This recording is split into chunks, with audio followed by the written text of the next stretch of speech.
रात के लगभग 11 बजे मीरा की गाड़ी के आगे एक बूढ़ी आ जाती है और वो बेहोश हो जाती है। मीरा उसे हॉस्पिटल लेकर जाती है।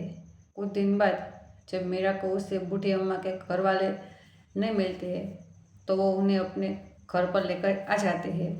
जैसे ही मीरा की मम्मी उन्हें देखती है तो उनके पैरों तले जमीन निकल जाती है, क्योंकि वो तो रात के 8 बजे से शारदा जी डाइनिंग टेबल पर बेटी मीरा के आने का इंतजार कर रही थी और अब 11 बजने को आ गया था, पर अब तक बेटी मीरा का कोई अता पता नहीं था।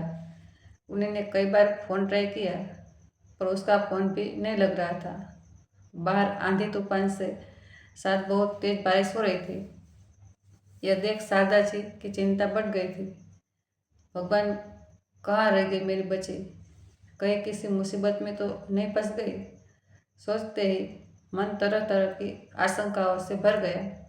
वह तुरंत जाकर ईश्वर के आगे हाथ जोड़ लिया। हे प्रभु, मेरी बच्ची का ख्याल रखना, उसे सही सलामत घर पहुंचा देना। प्रार्थना करते करते उनकी आंखों से आंसू की धार बह निकली। मेरा डॉक्टर थी और मुंबई के एक बड़े हॉस्पिटल में टर्नरशिप कर रही थी। यूँ तो हर रोज लगभग 10 बजे के आसपास घर आ जाती थी, परंतु आज रविवार है और आज के दिन वह गरीब बस्ती में फ्री में इलाज करने जाती थी। वह रात के 8 बजे तक घर आ जाती थी, पर आज नहीं आई। अगर कभी देर हो जाती तो फ़ोन करके बता देती थी कि आने में समय लगेगा, पर आज तो ना ही उसने कुछ कहा और ना ही कोई फ़ोन आया। शारदा जी पूजा रूम में निकलकर एक बार फिर खिड़की के बाहर देखने लगी, परंतु बाहर तेज बारिश की वजह से कुछ दिखाई नहीं दे रहा था। उनकी घबराहट बढ़ती जा रही थी। उन्होंने एक बार फिर नंबर ट्राई किया और इस बार भी नहीं लगा। तब उन्होंने खुद को तसल्ली दी, आज बहुत तेज बारिश हो रही है, हो सकता है इसी वजह से कहीं अटक गई होगी। फिर भी इतना समय कहाँ लग गया, सोचकर उनकी धड़कन तेज हो गई। बुरे ख्याल मन से जा नहीं रहे थे। वह ध्यान मिटाने के लिए कमरे में ही इधर उधर चलने लगे। तभी दरवाजे पर नॉक हुआ। दरवाज़ा खोला तो सामने मीरा थी। माँ कुछ बोलती उससे पहले ही मीरा ने तुरंत उन्हें हक कर लिया था। माँ की पड़ी हुई धड़कन में उनकी घबराहट देखकर मीरा को समझने में देर नहीं लगी। माँ से अलग होते हुए कहा, आप कहो, क्यों इतना घबरा रही है? मैं ठीक हूँ। बोलते हुए मीरा अंदर आई और सोफा पर अपना बैग रख रेनकोट उतारने लगी। कहाँ रह गई थी? अब तक इतनी देर क्यों हुई? शारदा जी ने जरा गुस्से में कहा। मीरा अभी कुछ बोलती उससे पहले शारदा जी ने एक बार फिर कहा, देखो मैं फिर कहती हूँ, अब रविवार को काम करना बंद कर दो, घर पर ही रहो। मेरे साथ मेरे लिए भी थोड़ा समय निकालो। मैं भी अकेले में परेशान हो जाती हूँ। माँ इतना क्यों नाराज हो रही है? आज देर हुई पर किसी लिए हुई, यही भी तो सुनो। और मैं यह काम क्यों छोड़ दूँ? आप जानती हैं ना, मुझे अच्छा लगता है बस्ती में जाना, उन्हें देखना। इससे मुझे कितना सुकून मिलता है, खुशी मिलती है। हाँ जानती हूँ, पर अब कोई ज़रूरत नहीं है। मैं तो कहती हूँ, छोड़ दो लोगों की सेवा करना और यह पुण्य कामना कुछ नहीं होता। इन सबसे बाहर लोगों की सेवा करो और घर में माँ अकेली पड़ी है। यह तुम्हें अच्छा लगता है? मम्मी बस ना, क्यों इतना नाराज हो रही हो? अब आगे से नहीं होगी और आज भी देर नहीं होती। अगर मैं ऐसे कैसे यकीन करूँ कि आगे से देर नहीं होगी? क्यों यकीन करूँ तुम पर? माँ, जब आप मेरी बात सुनोगी तो आपको तुरंत यकीन हो जाएगा। फिर मुझे कुछ कहने की ज़रूरत नहीं होगी और आप खुद बोलेंगे, बेटा तुम बहुत अच्छा काम कर रही हो, और मुझे घर पर बैठने के लिए बिल्कुल नहीं कहेगी। सुनकर शारदा जी चुप हो गई। मैं फ्रेश होकर आती हूँ, फिर बताती हूँ। यह बोलकर मीरा फ्रेश होने चले गई।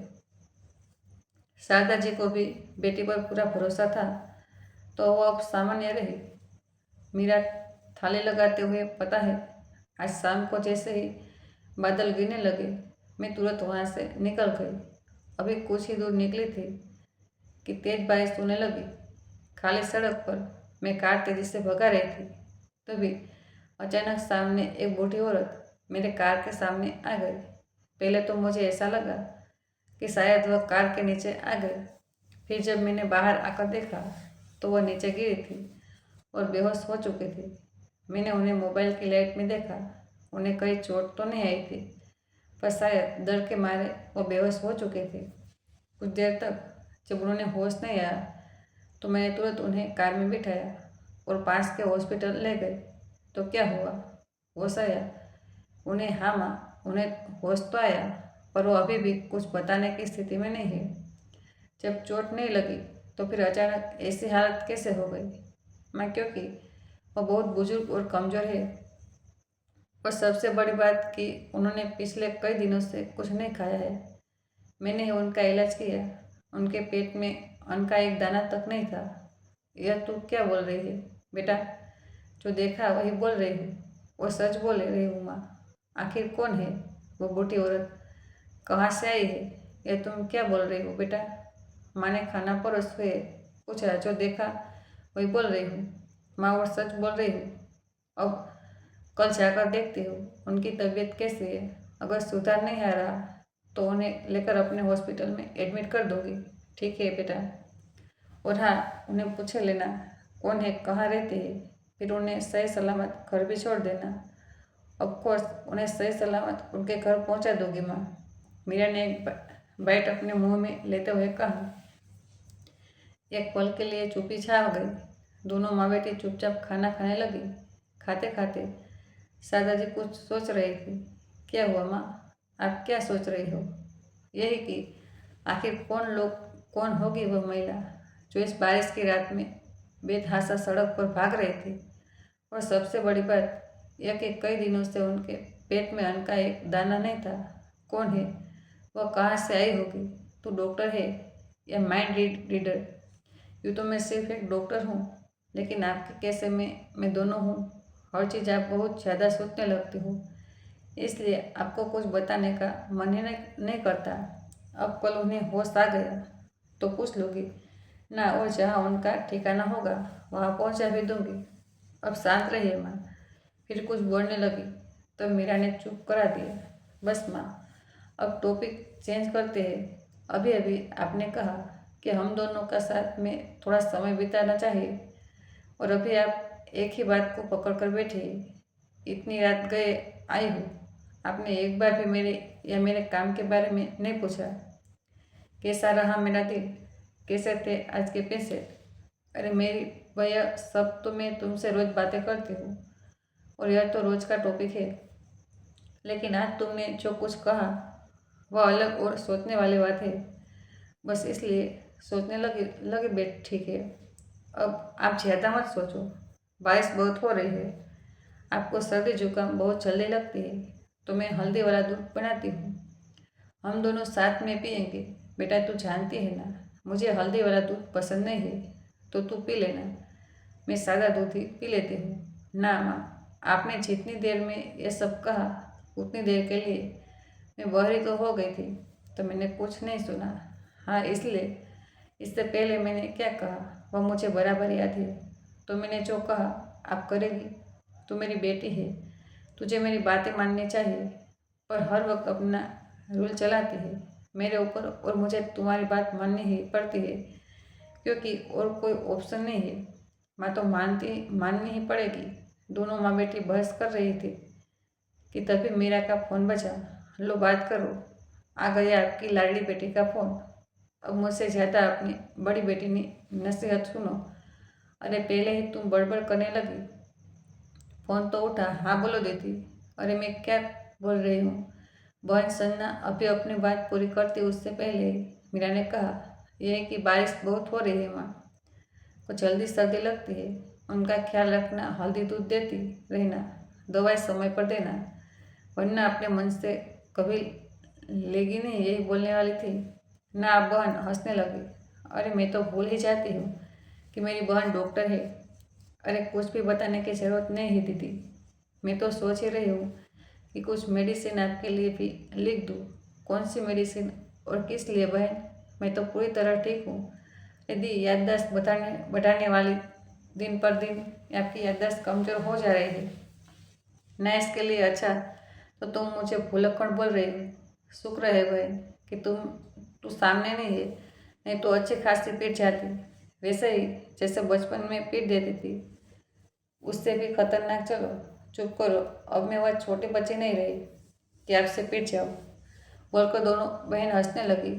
अच्छा तो अच्छा, लो माँ से बात कर लो। बोल बेटा, शारदा जी ने कहा माँ अपना ख्याल रखिएगा। अरे मैं ठीक हूँ बेटा, और तेरी बहन जो है मुझे कुछ होने देगी? तू बता कैसे है, घर में सब कैसे है, बच्चे दामाद जी? हाँ माँ सब ठीक है, और आपको भी ठीक रहना ही होगा। आपके अलावा और हम बहनों का दुनिया में है कौन? अरे मुझे कुछ नहीं होगा, ठीक है। अभी रात हो गई, फोन रखो, मीरा को कल सुबह हॉस्पिटल पे जाना है। हाँ माँ बोलकर दोनों ने फोन रख दिया। इधर मीरा तब तक 2 गिलास हल्दी वाला दूध बना कर ले आई, एक खुद के लिए और एक माँ की तरफ बढ़ा दिया। दोनों ने दूध पीते हुए 51 मिनट टीवी देखा, फिर अपने कमरे से सोने चली गई। सोते सोते शारदा जी ने एक बार फिर कहा, बेटा कल जैसे ही बूढ़ी अम्मा को होश आए तो उनका नाम पता पूछना। मैं तो कहती हूँ कल मैं भी तुम्हारे साथ चलती हूँ, ना देख लूँगी उन्हें। माँ मुझे लगता है आपको बताकर ही मैंने गलती कर दी, मुझे समझ ही नहीं आता आप इतना इमोशनल क्यों हो रही है। अरे मैंने कहा ना, जैसे ही उनके होश आएगा मैं उनसे पूछकर वहाँ उनको सही सलामत छोड़ दूँगी। आपको मुझ पर यकीन नहीं हो रहा है क्या? अगर ऐसा रहता तो मैं हॉस्पिटल लेकर जाती ही नहीं। अब चुपचाप सो जाओ, पूरी दुनिया के बारे में सोचने के लिए यही बैठी है। अब की बात मीरा ने कहा तो शारदा जी ब्लैंकेट ओढ़कर चुपचाप सो गई। बाहर अभी भी खूब तेज बारिश हो रही थी। मीरा अपने फ़ोन में व्यस्त हो गई। इधर शारदा जी कंबल के नीचे सोने की कोशिश तो कर रही थी, पर दिमाग में वो बूढ़ी अम्मा ही घूम रही थी। और सबसे बड़ी बात कि उनके दिमाग में बार बार एक ही बात आ रही थी कि पिछले कई दिनों से उनके पेट में अन्न का एक भी दाना नहीं था। ये बात उन्हें बार बार कचोट रही थी। हे प्रभु, जो भी है उससे अपने परिवार से, अपनों से मिला देना। शारदा जी मन ही मन भगवान से प्रार्थना करते हुए नींद के आगोश में समा गई। अगली सुबह मीरा के अस्पताल जाते समय एक बार फिर शारदा जी बोलने कि हुई, लेकिन उससे पहले ही मीरा ने कहा, माँ मुझे सब याद है, और हाँ पहले मैं उन अम्मा से मिलती ही जाऊँ। मैं भी चलूँ तुम्हारे संग? नहीं माँ, हॉस्पिटल क्यों जाओगी, ज़रूरत क्या है? आपकी भी तबीयत आजकल ठीक नहीं रहती है, तो मत जाओ। अगर आपको मिलना ही है तो मैं आपको उनके घर लेकर जाऊँगी, मिलवा दूँगी। बस अब खुश या यही ठीक रहेगा, मैं उनके घर जाकर ही मिल लूँगी। कुछ देर बाद मीरा रेडी हुई और कार में बैठकर हॉस्पिटल के लिए विदा हो गई। वहाँ पहुंचकर देखा बूढ़ी अम्मा को होश आ चुका था, लेकिन अभी भी वो अच्छी तरह से बोल नहीं पा रही थी। अम्मा अब कैसा लग रहा है? अम्मा ने हाथ से इशारा किया कि अब अच्छा लग रहा है, ठीक हूँ। तब उन्हें उठाकर बिठाते हुए हल्का नाश्ता और जूस दिया। सॉरी अम्मा, कल रात आप मेरी कार के सामने गिर गई थी। इतनी तेज बारिश हो रही थी कि मैं आपको देख नहीं सकी, पर इतनी तेज बारिश में आप सड़क पर कहाँ भागी जा रही थी? अम्मा ने कुछ जवाब नहीं दिया। कल रात में ही आपको यहाँ पर लेकर आई। मुझे लगता है आप काफ़ी हद तक ठीक हो गई है और घर जा सकती है। तो बताइए आपका घर कहाँ मैं छोड़ देती, और हाँ कुछ दवाई भी दे देती हूँ, आप लेते रहेगा, कमजोरी दूर हो जाएगी, आप तंदुरुस्त हो जाएगी। मीरा ने कहा तो अम्मा की आंखों में आंसू आने लगे, जिससे उन्होंने बहने से पहले रोक लिया। अम्मा अब आप ठीक हो गई है, आपको कोई चोट नहीं आई है। मुझे लगता है कमजोरी और डर की वजह से आप बेहोश हो गई थी।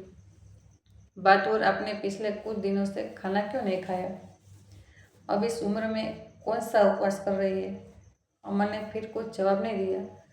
अम्मा नहीं बोलेगी, इन्हें लगता है मैं उनका उपवास तोड़वा ना दूँ, इसलिए। तो औरत होकर भी मुझे औरतों की हरकतें आदत पसंद नहीं आती। यह औरत अपनी सेहत को नज़रअंदाज कर सबके लिए व्रत उपवास करेगी, सबके बारे में सोचे, पर अपने बारे में सोचने के लिए इनके पास समय नहीं है। देखो तो इनका पैर कब्रों में लटक रहा है, लेकिन नहीं, उपवास जरूर करेगी। और पूछ रही हूँ तो बोल भी नहीं रही है। मन ही मन बोलकर मीरा दाएं बाएं सिर हिलाकर रह गई। मीरा ने एक बार फिर पूछा, अच्छा, आपका घर कहाँ है? कहाँ रहती है आप? आपके घर में कोई है तो बताइए, मैं उन्हें कॉल करके बुला लेती हूँ, या नहीं तो छोड़ देती हूँ। मीरा की बात सुनकर इस बार अम्मा से नहीं रहा गया और आंखों से आंसू बह निकले। क्या हुआ अम्मा, क्यों रोई रही है? मैं आपके घर छोड़ देती हूँ ना, मुझ पर विश्वास नहीं हो रहा? अम्मा ने धीरे से हाँ में सिर हिलाया।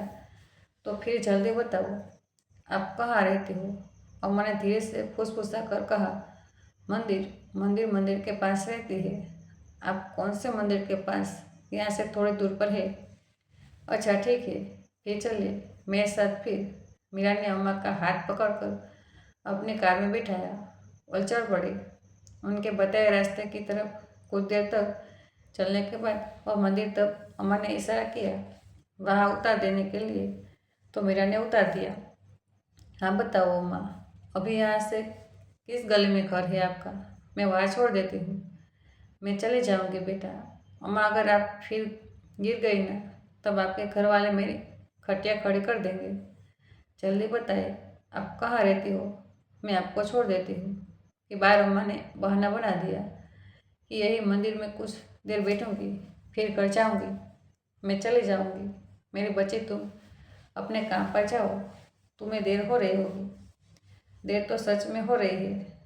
मीरा कोच ने अम्मा को मंदिर को प्रांगण में बिठा दिया और कार में बैठ हॉस्पिटल के लिए निकल गई। रास्ते में जाते जाते उसने अपनी माँ को फ़ोन लगाया, यह बताने के लिए कि अम्मा ठीक है और उन्हें सही सलामत अपने घर पहुँचा देती दिया है। यह सुनकर शारदा जी भी खुश हुई। करीब 2-3 दिन बाद मीरा फिर उसी रास्ते से गुजरी कि अम्मा इस समय मंदिर में रहती है, तो शायद उनसे मुलाकात हो जाए। एक बार देखती हूँ तबीयत कैसी है। वह मंदिर के पास जैसे ही रुकी तो अम्मा की नज़र उस पर गई, तो पूछने की कोशिश करने लगी। तभी अम्मा का पैर फिसला और वह जोर से गिर गई। वह से निकली। मंदिर के पुजारी भागकर उन्हें उठाने आए। तब तक मीरा भी पहुंच गई। क्या हुआ अम्मा, कैसे गिर गई? और जब आपसे नहीं होता है तो यह पूजा तो क्यों आते हो? मंदिर में घर में बैठो ना, भगवान का नाम और पूजा घर में बैठकर भी तो लिया जा सकता है। जरूरी नहीं मंदिर में ही आकर पूजा करना। घर कहाँ जाएगी? घर होगा तब ना, यह मंदिर ही उनका घर है, यही रहती है, पुजारी ने कहा। तो मीरा शौक हो गई और अम्मा शर्म के मारे इधर उधर देखने लगी। अब मीरा को एहसास हुआ कि अस्पताल में कोई क्यों नहीं आया, ना ही किसी ने खोज खबर ली। अब मीरा को उनके बारे में जानने की उत्सुकता होने लगी। लेकिन पंडित जी, इनका कोई ना कोई तो ठिकाना होगा, पर अब नहीं है। उनके बेटे बहू विदेश में रहते हैं और जो घर में रहते हैं वह इन्हें रखने को तैयार नहीं है। पिछले कुछ दिनों से यह रहती है, मंदिर में जो प्रसाद चढ़ाता है वही खाती है और यही रात को सो जाती है। बेटा, मैं इसके आगे और कुछ नहीं जानता। अब जो पूछना है अम्मा से पूछ लो। सुनकर मीरा काफ़ी गंभीर हो गई, इमोशनल होने लगी, पर वहाँ उनके सामने जाहिर नहीं होने दिया। वो उन्हें पास से हट गई और सोचने लगी, क्या यह सच है? शायद सच में कोई नहीं है, नहीं तो अब तक कोई ना कोई जरूर आया होता। क्या करूँ, मैं इन्हें लेकर अपने घर चले जाऊँ? एक बार माँ से पूछती हूँ, परंतु माँ ने फ़ोन नहीं उठाया। तब मीरा ने बिना कुछ सोचे समझे अम्मा का हाथ पकड़ा और उन्हें लेकर अपने घर के लिए विदा हो गई। रास्ते में अम्मा मीरा को कृतज्ञ नजरों से देख रही थी। क्या हुआ अम्मा, आप मुझे ऐसे क्यों देख रहे हो? सुनकर अम्मा भाव होते हुए बोली, खूब खुश रहो मेरी बच्ची, खूब आगे बढ़ो, खूब तरक्की करो, माँ बाप का नाम रोशन करो। यह बोलकर अम्मा ने उसके माथे पर अपना हाथ रख दिया, जिससे मीरा को एक अपनापन का एहसास हुआ। ऐसा लगा मानो कोई खास और गहरा रिश्ता हो गया। क्या सच में उनका कोई रिश्ता है? मीरा का मन हो रहा था अम्मा से पूछे उनके परिवार वालों के बारे में, लेकिन नहीं पूछा, कहीं उन्हें बुरा न लग जाए। मुझे देखकर कही, तुम्हारे घर वाले परेशान हो गए? तूने कहा वह बिल्कुल परेशान नहीं हो गए, तो आप चिंता मत करो। बेटा तुम्हारा नाम क्या है? तुम्हारे घर में और कौन कौन है? मेरा नाम मीरा है और घर में बस मैं और मम्मी, 2 बहनें हैं। उनकी शादी हो चुकी है, भाई नहीं है। नहीं, और पापा वो काफ़ी समय पहले गुजर गए। और तुम्हारे पैर में क्या हुआ? तुम ठीक से चल नहीं पा रही हो? चोट लगी है? नहीं, पोलियो है वहाँ। कहती है मैं बहुत छोटी थी तभी मुझे पोलियो हो गया। भगवान बिना अच्छे लोगों को ही तकलीफ देते हैं। मेरा मुस्कुरा कर रह गई। अम्मा भी चुप हो गई। क्या हुआ? आप क्या सोचने लगी? मतलब तुम्हारी मम्मी ने अकेले तुम तीनों बहनों को पाला और पढ़ाया लिखाया? हाँ अम्मा, मिया ने मुस्कुराते हुए जवाब दिया। बहुत हिम्मत वाली जान पड़ती है तुम्हारी माँ। हाँ वह तो है। कुछ ऐसी तरह बातें करते हुए रास्ता कट गया और मेरा घर पहुंच गई। अम्मा को लेकर घर पर गई तो दरवाजे पर ताला लगा हुआ था। माँ शायद बाहर कहीं घूमने निकल चुकी थी। उसने अपने पास रखी चाबी से दरवाज़ा खोला और अम्मा को बेड पर बैठने के लिए कहा। फिर रसोई में जाकर उनके लिए एक गिलास पानी लाई और चाय बनाने लगी। अम्मा ने चाय पीने से इनकार कर दिया तो मीरा उनके लिए नाश्ता ले आई। अम्मा ने नाश्ता किया और दवाई खाई तो उन्हें नींद आने लगी। मीरा गेस्ट रूम में ले गई और बेड पर सुला दिया। मीरा ने अस्पताल में कॉल कर दिया कि आज जरा आने में देर हो जाएगी। कुछ देर में अम्मा सो गई और मीरा बरामदे में बैठकर माँ के आने का इंतजार करने लगी। कुछ देर बाद जब शारदा जी आई और मीरा को घर में देखा तो आश्चर्य हुआ। क्या हुआ बेटा, तुम वापस आ गई? आज हॉस्पिटल नहीं गई? तबीयत तो ठीक है ना? हाँ माँ, मैं ठीक हूँ। तो फिर क्या हुआ? क्यों वापस आ गई? और आई तो मुझे फ़ोन क्यों नहीं किया? मीरा ने सारी बातें बता दी और यह भी कह दिया कि वह अम्मा को लेकर यहाँ आ गई है। यह सुनकर माँ ने कहा, बेटा यहाँ लेकर आ गई वह तो ठीक है, लेकिन उनके घर में अगर कोई भी होगा तो वो कितना परेशान होंगे। नहीं माँ, कोई नहीं है। उनके घर में अकेले रहती है और वह भी मंदिर में। अगर कोई है भी उनके घर में तो अब तक कोई खोज खबर क्यों नहीं ली ठग है? कुछ दिन रहने दीजिए यहाँ, पर जब उनकी तबीयत ठीक हो जाएगी तब तक मैं देख लेती हूँ, पता कर लेती हूँ। कोई सच में है तो उनके घर पर खर्च छोड़ दूँगी। क्या कहते हैं आप? हाँ ठीक है बेटा, कोई बात नहीं। लेकिन अम्मा कहाँ है? वह भी आराम कर रही है। पता है रास्ते पर बहुत प्यार से बात करती आई है। मुझे तो ऐसा लग रहा था जैसे मेरा उनके साथ कोई पुराना रिश्ता है। तुम सबके साथ रिश्ता महसूस होने लगता है क्योंकि तुम अच्छी हो इसलिए, वरना आजकल का समय नहीं है बेटा। लोग अपनों से रिश्तों नहीं रखते और अनजान से तो बहुत दूर की बात है। हाँ आपका कहना सही है माँ, मैं अभी चलती हूँ। वो उठेगी तो आप बातचीत कर लेना और कह देना कि मैं शाम को आऊँगी, ठीक है? बेटा तू जा, मैं देख लेती हूँ। मीरा जब चली गई तो शारदा जी ने दरवाज़ा खोलकर धीरे से उन बूढ़ी अम्मा को देखा। वह कंबल ओढ़कर सो रही थी तो उन्होंने जगाना ठीक नहीं समझा और दरवाज़ा बंद कर बाहर आ गए। कुछ देर तक इंतजार करने के बाद मन में आया, एक काम करती हूँ, उनके लिए कुछ हल्का फुल्का खाना बना देती हूँ। मैं भी खा लूँगी और इन्हें भी दे दूँगी। फिर वह रसोई में गई और झटपट खाना बनाने लगी। कुछ देर में खाना बन गया लेकिन अम्मा अब तक नहीं उठी तो शारदा जी ने सोचा जाकर इन्हें उठा देती हूँ। हो सकता है जान जगह हो तो वह कमरे से बाहर नहीं निकले। उठेगी, खाना खाएगी, फिर उन्हें अच्छा लगेगा। हो सकता है हमारी बातचीत भी हो जाए।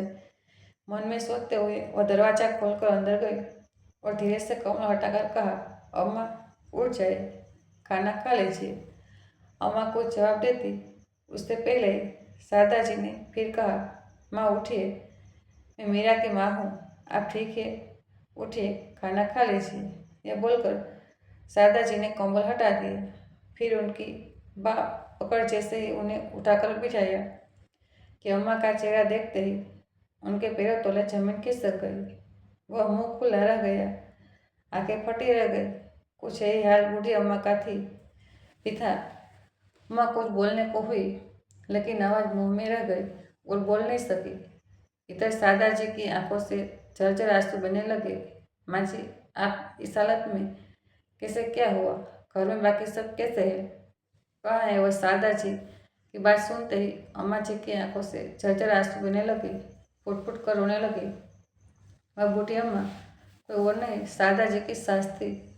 वह बूढ़ी औरत कोई और नहीं, शारदा जी की सास कमला जी थी। माँ जी, आप क्यों इस तरह, कैसे? घर के बाकी सब कहाँ है? कमला जी सिसक लगी। क्या हुआ माँ जी, बताइए, आप क्यों रो रही है? बहू, तुम्हारी बद्दुआ रंग लाई, सब तुम्हारी बद्दुआ का फल है। तुम्हारे साथ जो हमने किया उसका फल भगवान ने मुझे जीते जी दिया। ये आप क्या कह रही है? माँ जी, क्या हुआ? साफ साफ बताइए। क्या कहूँ बहू, और कितना कहूँ?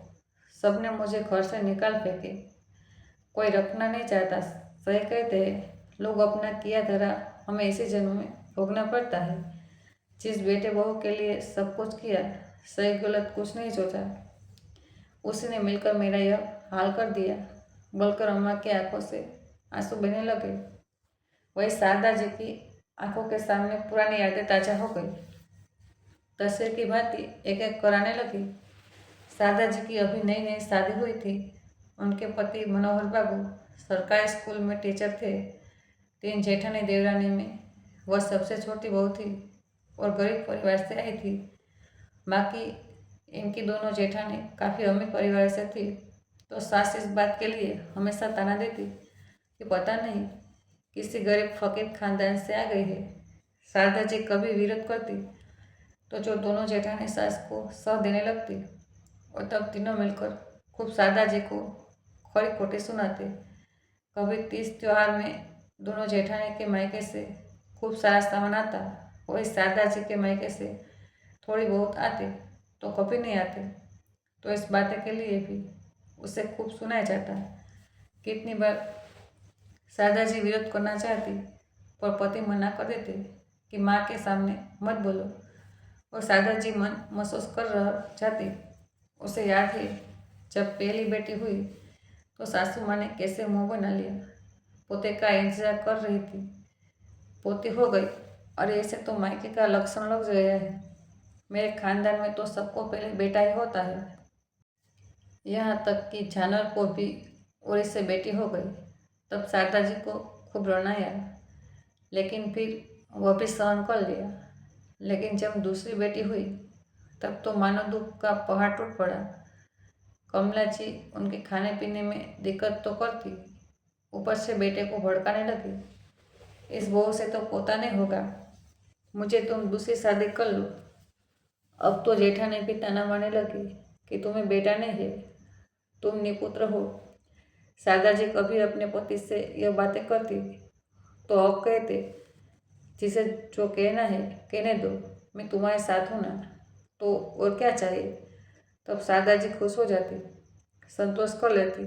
अब दोनों पति पत्नी सोच रहे थे कि अब बच्चा नहीं देंगे, 2 बेटी ही काफ़ी है। लेकिन ससुराल वालों के साथ मायके वालों का भी दबाव पड़ा, तो उन्होंने तीसरा बच्चा लिया, और भगवान को यही मंजूर था, तीसरी भी बेटी हो गई। तब तो सासू माँ ने बच्चे सहित उसे घर से निकाल मायके भेज दिया।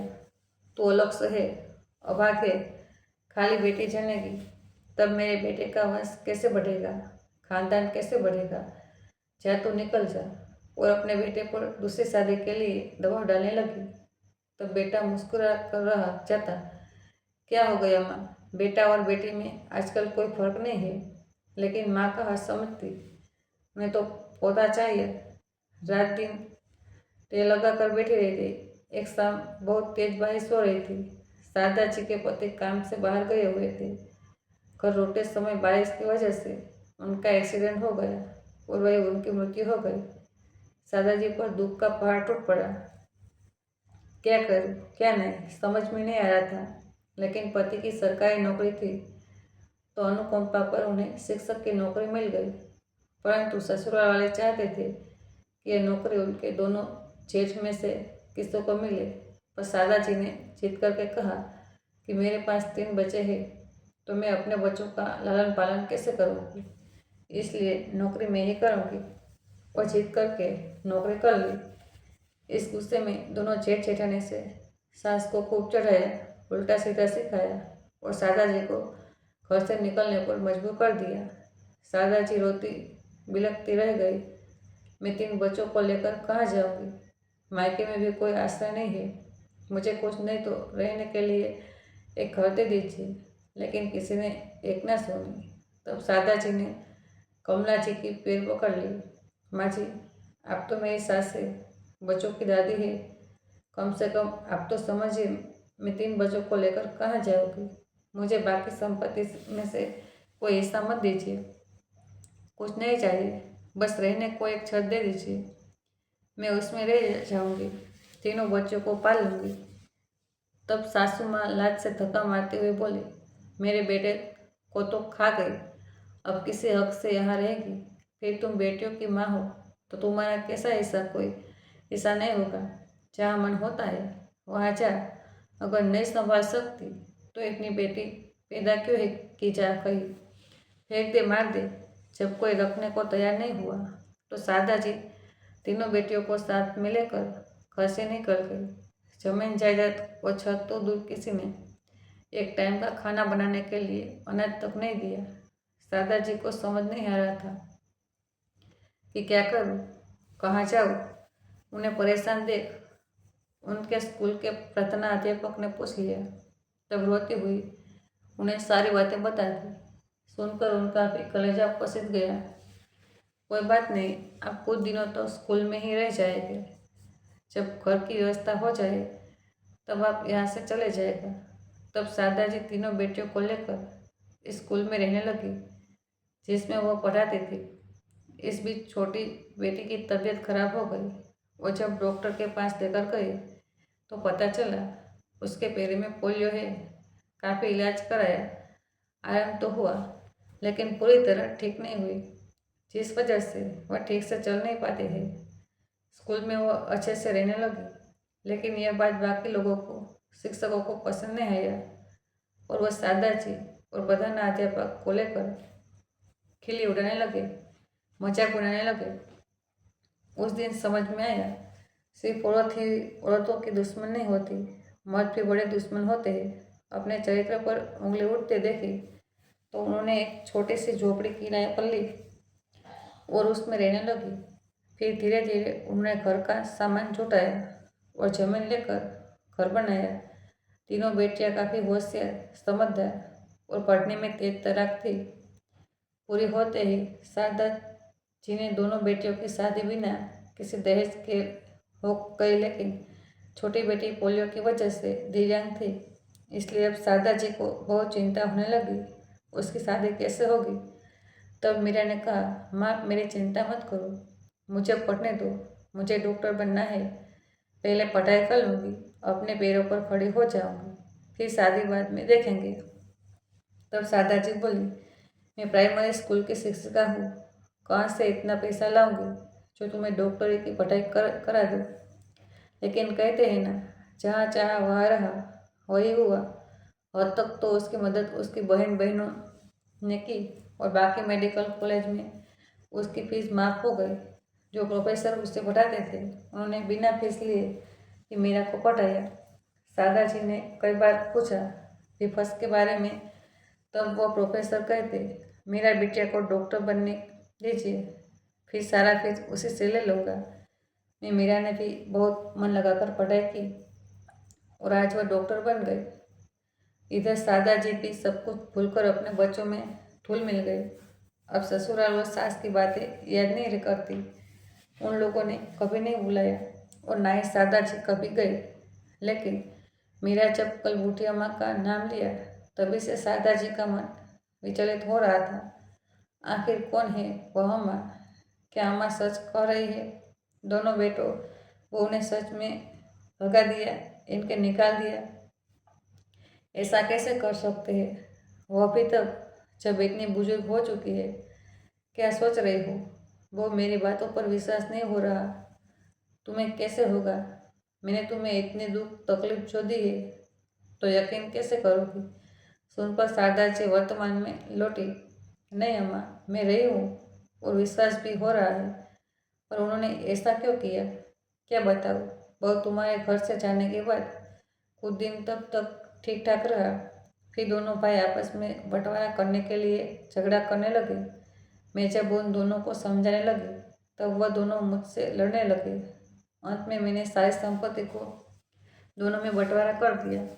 जब मैं अपने लिए हिस्सा रखने लगी तो दोनों ने कहा कि हम आपको रखेंगे, पर बाद में दोनों झगड़ा करने लगे कि मैं किसके साथ रहूं।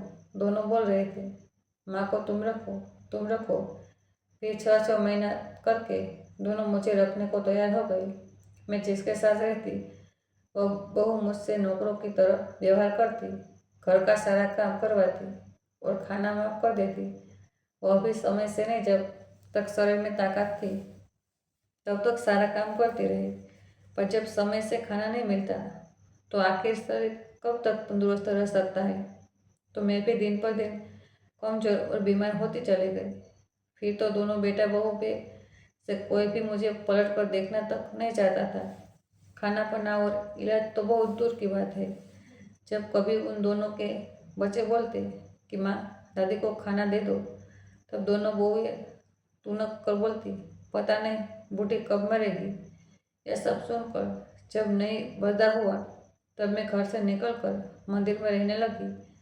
किसी ने एक बार भी नहीं बुलाया, लेकिन हाँ, बहू को यह याद रहा कि मेरे हाथ में सोने की चूड़ियाँ हैं। बस वही चूड़ियों के लिए उसने मुझे फिर से घर में बुलाया और बोलकर कमला जी फूल फूल कर रोने लगी। शारदा जी ने उन्हें पकड़ लिया और आंसू पहुँचने लगे। अम्मा, आप क्यों रो रही है? और उसे रात आप कहाँ जा रही थी? कमला जी चुप हो गई। बताइए ना अम्मा, आप कहाँ जा रही थी? उस रात इतनी तेज बारिश में नदी में डूबने जा रही थी। सुनकर शारदा जी को मानो चक्कर सा आ गया, नर्वस हो गया। माँ, आप यह क्या कह रही है? सही कर रही हूँ। बहू दोनों ने सब कुछ छीन लिया। हाथ में बस सोने की 4 चूड़ियाँ थी, उसी पर दोनों की नज़र थी। कब मैं मरूँ और सोने की चूड़ियाँ दोनों के हाथ लग जाए।